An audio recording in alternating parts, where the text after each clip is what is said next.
Carolina Democratic Party is suing state election officials, claiming it's unconstitutional to require a Social Security number to vote. The party argues the requirement turns away would-be voters. 7 News reporter Ann Maxwell has been going through that lawsuit today. She's standing by with more. Ann.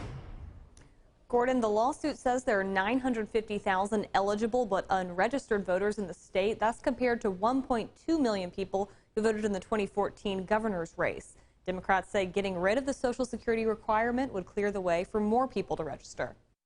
South Carolina is one of 5 states that requires a Social Security number on voter registration applications. Democrats want to change that. It impedes actually registering people to vote. In a lawsuit filed in federal court Monday, the South Carolina Democratic Party and national committees to elect Democrats to Congress say that requiring a Social Security number creates a burden for those trying to register voters and opens them up to serious legal jeopardy if they're the target of a data breach. We believe that when a stranger, whether it's an organization that's trying to do voter registration or a church drive or the League of Women Voters trying to register voters, that when someone gets to giving their Social Security number, then it kind of stops the process. He says he thinks this should be a bipartisan issue, but Republicans aren't on board. The first reaction was it's a sad day in South Carolina when a major political party is trying to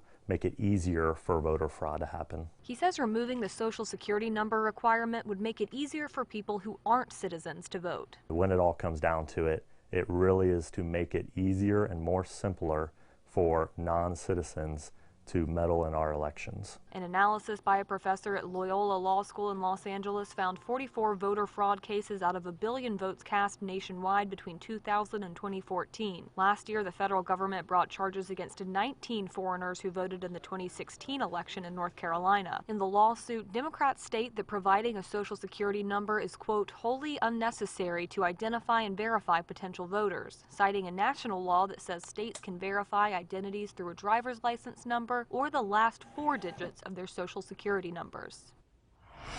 A spokesperson from the South Carolina State Elections Commission did not respond to a request for comment. From 7 on Main, Ann Maxwell, 7 News. All right, Ann, the Privacy Act of 1974 prohibits the government from denying rights to people who refuse to disclose their Social Security number. But South Carolina's law requiring a Social Security number to vote was grandfathered in. It is an older law.